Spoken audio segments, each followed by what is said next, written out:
Hello friends, कैसे हैं आप सब? बढ़िया। चलिए फ्रेंड्स, आज के इस वीडियो में हम एक बहुत ही जबरदस्त, बहुत ही इंपॉर्टेंट टॉपिक पढ़ने जा रहे हैं जिसका नाम है the principle of inclusion exclusion, अर्थात अंतर्वेशन अपवर्जन का सिद्धांत, जिसके अंतर्गत हम एक बहुत ही महत्वपूर्ण थ्योरम को पढ़ेंगे, कार्डिनलिटी थ्योरम या गणितीय प्रमेय। ठीक है, तो गणितीय प्रमेय या कार्डिनलिटी थ्योरम का ये स्टेटमेंट हम देखेंगे, फिर इसका प्रूफ समझेंगे बहुत ही सरल भाषा में, और उसके बाद हम एक अन्य थ्योरम को देखेंगे, वो भी बहुत महत्वपूर्ण थ्योरम है। दोस्तों, इस चैप्टर के जितने भी टॉपिक्स हैं जो अभी तक हमने पढ़ लिए हैं, उन सभी टॉपिक्स के वीडियोस लाइन से लेक्चर क्रमांक वाइज, सीरियल वाइज सारे के सारे वीडियोस के लिंक आपको इसी वीडियो के डिस्क्रिप्शन बॉक्स में दिए हैं। तो आप जरूर जाइए डिस्क्रिप्शन बॉक्स में, सारे के सारे वीडियोस लाइन से देखते जाइए। आपको हर एक टॉपिक, हर एक कंसेप्ट, हर एक डेफिनेशन, थ्योरम बहुत बढ़िया तरीके से आसान भाषा में समझ में आ जाएगा। तो जरूर जरूर उन सभी वीडियोस को देखिएगा। सेट की डेफिनेशन से शुरू करते हुए सेट के प्रकार, उसके बाद अनेक सारे थ्योरम्स, उसके बाद हमने कार्टेशियन प्रोडक्ट ऑफ सेट पढ़ा, उसके बाद relation, types of relation, equivalence relation, equivalence class, अनेक सारे सवाल, फिर फंक्शन, फंक्शन के प्रकार, उसके बाद काउंटेबिलिटी ऑफ सेट्स। तो ये तमाम टॉपिक्स पूरे हो चुके हैं, इन सभी पर वीडियोस बनाए जा चुके हैं, और जो कि लेक्चर क्रमांक वाइज आपको इसी वीडियो के डिस्क्रिप्शन बॉक्स में उन सभी वीडियोस के लिंक दिए हुए हैं। जरूर जरूर देखिएगा सारे वीडियोस को, हर एक कंसेप्ट आपको बहुत बढ़िया तरीके से समझ में आ जाएगा। दोस्तों यदि आप चैनल पर नए हैं तो जरूर जरूर इस चैनल को सब्सक्राइब कीजिए। मैथ्स के लिए ये चैनल आपको खूब हेल्प करेगा। अब चलिए हम आगे बढ़ते हैं और इस थ्योरम को समझते हैं। ठीक है, कार्डिनलिटी थ्योरम ये कहता है कि यदि ए और बी दो फाइनाइट सेट्स हैं, अर्थात परिमित समुच्चय हैं, तब number of elements in A union B is equals to number of elements in A plus number of elements in B minus number of elements in A intersection B। ठीक है दोस्तों, बहुत ही सरल सा ये स्टेटमेंट है और बहुत ही सरल सा फॉर्मूला है। दोस्तों इसको हम प्रूफ, इसका प्रूफ हम समझेंगे, परंतु इसके प्रूफ को समझने के पहले हम इस फॉर्मूले को सिद्ध करने के लिए एक उदाहरण का सहारा लेते हैं, ताकि आपको ये बहुत ही सरल लगने लगे। ठीक है, आप देखिएगा ध्यान से, हम एक उदाहरण के मदद से इस चीज को सिद्ध करते हैं। ठीक है, देखो मान लीजिए ए है हमारे पास 1 2 3 4, ठीक है, और बी है हमारे पास 1 3 5 6। ठीक, चलिए अब ए यूनियन बी आप निकाल लीजिए। ए यूनियन बी कैसे निकालते हैं? दोनों के एलिमेंट्स को कंबाइन करके लिखते हैं, और जो दोनों में होता है उसको एक बार लिखते हैं, क्योंकि एलिमेंट्स के रिपीटेशन का कोई महत्व नहीं होता है किसी भी समुच्चय में। ठीक है, तो रिपीट करने का कोई मतलब नहीं है, जो दोनों में है उसको हम यहाँ एक बार लिखेंगे। और कंबाइन कीजिए 1 2 3 4 5 6। ए इंटरसेक्शन बी का मतलब होगा जो दोनों में कॉमन है उसी को यहाँ पे जगह देना है, अर्थात ए इंटरसेक्शन बी में केवल वही एलिमेंट आएंगे जो दोनों में होंगे। तो दोनों में कौन कौन है बताइए? तो 1 और 3 है। ठीक है, अब चलिए आप बताइए, अर्थात कितने एलिमेंट्स की कमी हो गई? देखो ध्यान से देखिएगा, जो दोनों में कॉमन है, ऑब्वियस सी बात है कि वो यहाँ पे एक एक बार लिखे गए हैं। अगर दोनों में कुछ भी कॉमन नहीं होता तो यहाँ 4 और 4 8 एलिमेंट यहाँ पे लिखे जाते, लेकिन दोनों में 1 और 3 1 और 3 कॉमन होने के नाते यहाँ पे वो दो लोग कम हो गए, तो यहाँ पे 6 एलिमेंट्स आ गए, और यहाँ जो कम हो गए वो आपको इंटरसेक्शन में दिखाई दे रहे हैं, क्योंकि अगर कोई भी कॉमन नहीं होता इन दोनों में तो इंटरसेक्शन कुछ बनता ही नहीं, पाई होता। तो अब आपको समझ में आ गया होगा कि आप खुद देख लो, number of elements in A union B is equals to, क्या ये फॉर्मूला फिट नहीं हो रहा है? आप देखो number of elements in A कितना है? 4। Number of elements in B कितना है? 4। दोनों में जितने, भाई सीधी सी बात है, दोनों के एलिमेंट्स को आप कंबाइन कीजिए, लेकिन जो दोनों में कॉमन है उसको आप माइनस करो। क्यों? क्योंकि जो दोनों में कॉमन है उसको आप यहाँ 2 बार थोड़ी लिखते हो, आप तो यहाँ 1 बार लिखते हो।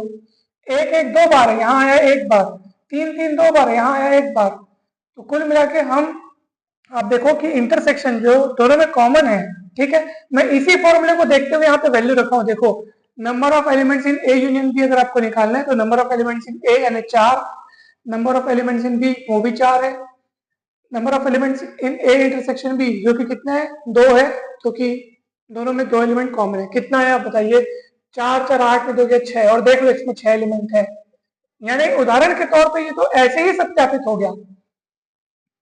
ठीक है, तो फिर भी अपन इसका प्रूफ समझते हैं, बहुत ही सरल भाषा में इसका प्रूफ है। मान लीजिए number of elements in A intersection B कितना है, पी, यानी कि ए और बी दोनों ही सेट में कितने अवयव कॉमन है, कितने एलिमेंट्स कॉमन है, पी नंबर ऑफ एलिमेंट्स जो है वो कॉमन है दोनों में। ठीक है, अच्छा, और एक चीज मान लो, number of elements in A minus B, यानी ऐसे एलिमेंट्स की संख्या जो ए में तो है परंतु बी में नहीं है, ऐसे एलिमेंट्स कितने हैं, क्यू है। ऐसे एलिमेंट्स की संख्या जो बी में तो है परंतु ए में नहीं है, ऐसे कितने हैं, आर है। ठीक है, तब अच्छा बताओ ए में कुल अवयव कितने होंगे। तो देखो ये पी कौन है, ये पी ऐसे एलिमेंट्स की संख्या है जो ए में भी शामिल है बी में भी शामिल है, यानी कि ये पी एलिमेंट तो काउंट करे वही करोगे क्योंकि वो तो दोनों में है, ए और बी दोनों में है ना भाई। तो ए में कुल एलिमेंट्स की संख्या अभी गिनी जा रही है, तो पी तो आपको लिखना ही है क्योंकि वो तो इंटरसेक्शन में है, अर्थात ए में उतने एलिमेंट्स तो है ही है, एक्स्ट्रा और भी है, एक्स्ट्रा कितने वो भी अपन देखेंगे। ठीक है, चलिए, तो पी को तो लिखना ही पड़ेगा क्योंकि number of elements in A intersection B, यानी पी ऐसे अवयव की संख्या, इतने सारे अवयव की संख्या पी है जो ए में भी है और बी में भी है, तो ये तो पी आएगा ही आएगा। साथ ही साथ ये क्यू भी आएगा, क्यों, क्योंकि ये क्यू कैसे एलिमेंट्स की संख्या है जो ए में तो शामिल है परंतु बी में शामिल नहीं है, ए में तो शामिल है ना, ये ऐसे एलिमेंट्स हैं, ये ऐसे एलिमेंट्स की संख्या है जो ए में है बी में नहीं है, ये ऐसे एलिमेंट्स की संख्या है जो ए और बी दोनों में है। तो अगर मैं ये जानना चाहूं कि ए में कुल एलिमेंट कितने हैं, टोटल एलिमेंट कितने हैं, तो पी को भी लिखेंगे, यहां से क्यू को भी लिखेंगे, क्योंकि ये पी ऐसे एलिमेंट्स की संख्या जो ए और बी दोनों में है, मतलब ए में तो है ना तो वो लिखा आएगा, क्यू ऐसे एलिमेंट्स की संख्या जो ए में है, जो ए में है परंतु बी में नहीं है। तो क्या हुआ, हमको ए में है कौन कौन उससे मतलब है, तो पी भी आएगा और क्यू यहां से आएगा। टोटल ए में कितने एलिमेंट्स हो गए, पी प्लस क्यू। चलिए बताइए बी में टोटल कितने एलिमेंट्स हो गए, तो पी तो आपको लिखना ही पड़ेगा, क्यों, ये तो आपको लिखना ही पड़ेगा क्योंकि ये ऐसे एलिमेंट्स की संख्या है जो ए में भी है बी में भी है, तो बी में ऐसे एलिमेंट्स की संख्या जो ए में भी है वो तो पी तो यहाँ पे लिखना ही पड़ेगा। बी में ऐसे हो सकता है, मतलब बी में ऐसे एलिमेंट्स भी हो सकते हैं जो ए में ना हो, तो वो कितने हैं, आर है, क्योंकि देखो number of elements in B minus A, ये ऐसे एलिमेंट्स की संख्या है जो बी में है किंतु ए में नहीं है। ठीक है, तो अब मैं अगर जानना चाहूं कि बी में कुल अवयव कितने हैं, total number of elements in B, तो यहां से आपको पी को लिखना होगा और यहां से आर को भी लिखना होगा, क्योंकि ये ऐसे एलिमेंट्स हैं जो ए में भी है बी में भी है, मतलब बी में इतने एलिमेंट्स तो है ही है, इतने एलिमेंट्स कैसे वाले हैं जो ए में भी हैं, तो पी को तो आपको लिखना ही पड़ेगा क्योंकि इतने एलिमेंट्स तो बी में है ही है, ऐसे हैं जो ए में भी है, लेकिन साथ ही साथ ऐसे एलिमेंट्स भी बी में है, कितने एलिमेंट्स, आर एलिमेंट्स है ऐसे जो ए में नहीं है, तो वो आर को भी लिखना है क्योंकि हम बी में कुल अवयवों की संख्या जानना चाह रहे हैं, बी में टोटल नंबर ऑफ एलिमेंट्स जानना चाह रहे हैं। ठीक है भाई, सीधी सी बात है, बी में आप टोटल नंबर ऑफ एलिमेंट्स जानना चाह रहे हो, कुछ ऐसे एलिमेंट्स हैं बी के जो ए में शामिल है, कितनी संख्या उनकी पी, कुछ ऐसे एलिमेंट्स भी है बी में जो ए में शामिल नहीं है, उनकी कितनी संख्या, आर, तो दोनों को टोटल करोगे तो बी में कुल अवयवों की संख्या मिलेगी, कुल एलिमेंट्स की संख्या मिलेगी। ठीक है, साथ ही साथ यह भी स्पष्ट है कि ए और बी के कुल एलिमेंट्स की संख्या अगर आप देखोगे तो कितनी होगी, तो बताओ बोला, तो वो हो जाएगी P plus Q plus R, सीधी सी बात है।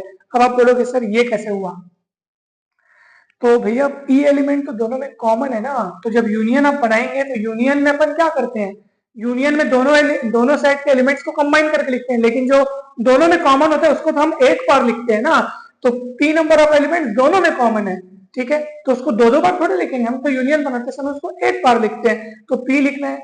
क्यू ऐसे एलिमेंट्स हैं जो सिर्फ ए में है बी में नहीं है, उसको लिखना होगा। आर ऐसे एलिमेंट्स हैं जो सिर्फ बी में है ए में नहीं है, उसको भी लिखना होगा। तो यूनियन में क्या है, सबको कंबाइन करते हैं और जो दोनों में कॉमन है उसको एक बार लिखते हैं, पी एलिमेंट्स दोनों में कॉमन है वो यहाँ आएगा। ठीक है ना भाई, तो इस तरीके से आपको ये समझ में आ गया होगा दोस्तों, बहुत ही ईजी है। ये आप यूं समझिए कि हम इन दोनों को जोड़ करके लिखते हैं, इसको और इसको जोड़ के लिखो, बस इतना ध्यान रखना कि पी और पी को जोड़ के 2p मत कर देना, क्योंकि पी ऐसे नंबर ऑफ एलिमेंट्स है, या यूं कहिए कि पी ऐसे अवयवों की संख्या है जो ए में भी है बी में भी है।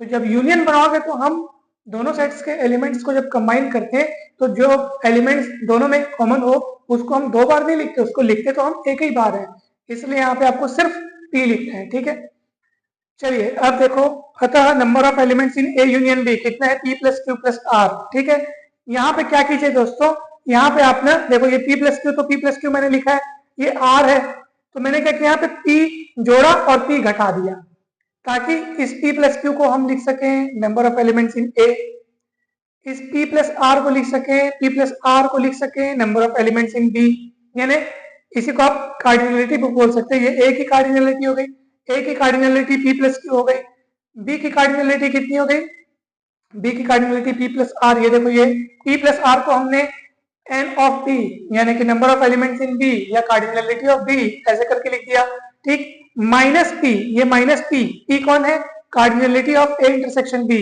यानी number of elements in a intersection b, तो p को हमने इस तरीके से लिख दिया और इस तरह से आपका ये थ्योरम सिद्ध हो गया। देख लीजिए ये थ्योरम सिद्ध हो गया दोस्तों, कहीं पर भी कोई भी दिक्कत कोई भी डाउट बिल्कुल नहीं होगा, बिल्कुल, क्योंकि ये बहुत ही सरल तरीके से ये समझाया हमने, सरल तरीके से ये आपको समझ में आ गया होगा, बहुत इजी है दोस्तों। दोस्तों ये फॉर्मूला बहुत काम का है, जब आप सवाल बनाएंगे ना तो ये बहुत काम आएगा। यहाँ से एक और चीज आप देख सकते हैं कि जैसे मान लो आपको प्रश्न में कुछ ऐसे डेटा दिए गए, जैसे इसका मान दिया, इसका मान दिया, इसका मान दिया और इसका मान ज्ञात करने बोल रहा है, तो आप इसको इधर पक्षांतर करके इसको उधर पक्षांतर करके इसकी वैल्यू निकाल सकते हैं। यानी number of elements in A intersection B चाहिए, तो number of elements in A plus number of elements in B minus number of elements in A union B, इस तरीके से आप निकाल सकते हैं। इसको इधर पलटा लो, उसको उधर पलटा लो, तो ये वाला फॉर्मूला तैयार हो जाएगा आपका, है ना भाई। तो सवाल में आपको देखना है कि क्या दिया गया है, क्या क्या पूछे गए हैं, हो सकता है ये और ये दिया गया हो, इसका मान निकालने बोला हो, तो किसी भी तरीके से आपको ये सवाल में दिया जा सकता है। इस पर आधारित बहुत सारे सवालों को हमने पढ़ा हुआ है, आप जरूर देखिएगा दोस्तों, ठीक है। तो चलिए ये हो गया। अब देखो एक और थ्योरम है, वो भी बहुत इंपॉर्टेंट है दोस्तों, बहुत जबरदस्त और बहुत बढ़िया तरीके से इंपॉर्टेंट है। मान लीजिए आपके पास ए बी और सी कोई तीन फाइनाइट सेट्स हैं, ठीक है, कोई तीन परिमित समुच्चय हैं, तब cardinality of A union B union C यानी number of elements in A union B union C is equals to n of a plus n of b plus n of c minus n of a intersection b minus n of b intersection c। अच्छा यहाँ पे एक चीज A B B C और सी ए भी आएगा ना, minus N of A intersection C और उसके बाद plus N of A intersection B intersection C, ठीक। चलिए ये प्रूफ करना दोस्तों, बहुत ही सरल है, बहुत ही सरल। ध्यान से देखिए, ये जो आपने सिद्ध किया दोस्तों, ये सिद्ध किया है ना, देखो जब दो सेट रहते हैं आपके पास, ठीक है, number of elements in A union B, जब आपके पास दो सेट रहते हैं, दोनों का यूनियन रहता है, तब पहले सेट फिर दूसरा सेट और दोनों का इंटरसेक्शन, ठीक है ना, पहले सेट में अवयवों की संख्या, दूसरे सेट में अवयवों की संख्या माइनस दोनों के इंटरसेक्शन में अवयवों की संख्या।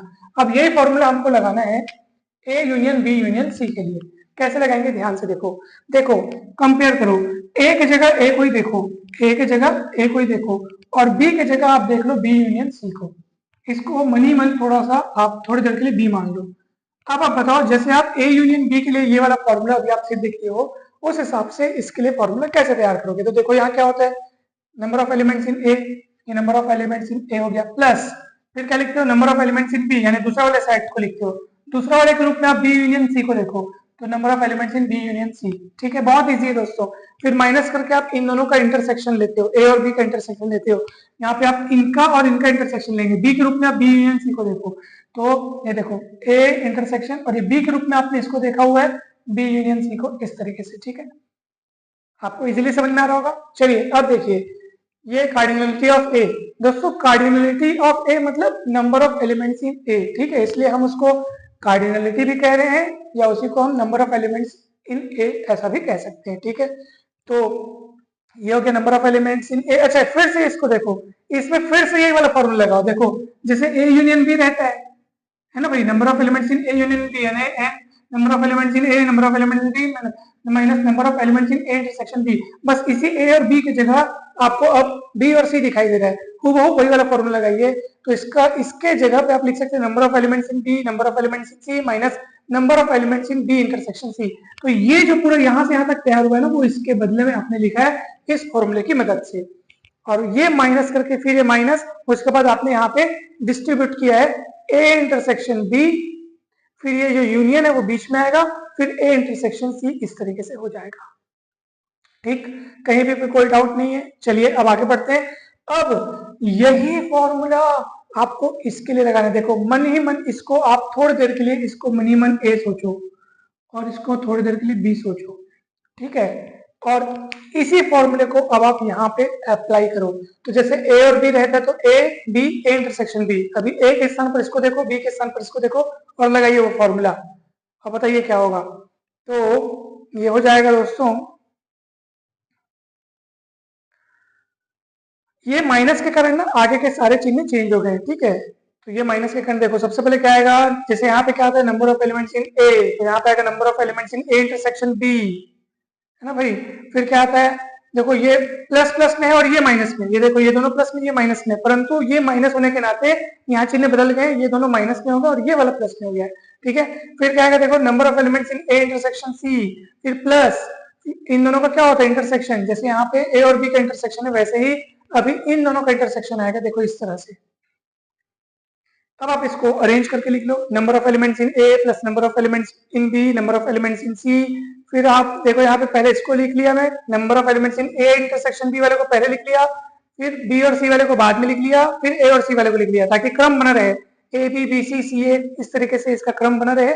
और लास्ट में फिर इसको हमने लिखा, देखो number of elements in A intersection B intersection A intersection C, ए आप देखो दोनों में कॉमन है, इसलिए हम इसको इस तरीके से लिख रहे हैं, इस तरीके से लिख सकते हैं number of elements in A intersection B intersection C. और इस तरीके से आपका ये जो स्टेटमेंट हमको प्रूफ करना था वो प्रूफ हो गया, आप देख सकते हैं। काफी इंपॉर्टेंट थ्योरम है, सवालों को बनाने में ये भी बहुत काम आएगा, ये भी बहुत काम आएगा। जरूर जरूर आप इसको अच्छे से समझिएगा, मतलब अच्छे से आप समझ गए होंगे, एक बार रिवाइज कीजिएगा। हमें उम्मीद है कि आपको ये बहुत बढ़िया तरीके से समझ में आया होगा। दोस्तों वीडियो अच्छा लगा हो तो जरूर लाइक करें, चैनल को सब्सक्राइब कर वीडियो को शेयर करें, कमेंट करके अवश्य बताएं कि ये वीडियो आपको कैसा लगा। जल्द ही मिलते हैं हम नेक्स्ट वीडियो में। आप सभी को बहुत बहुत धन्यवाद।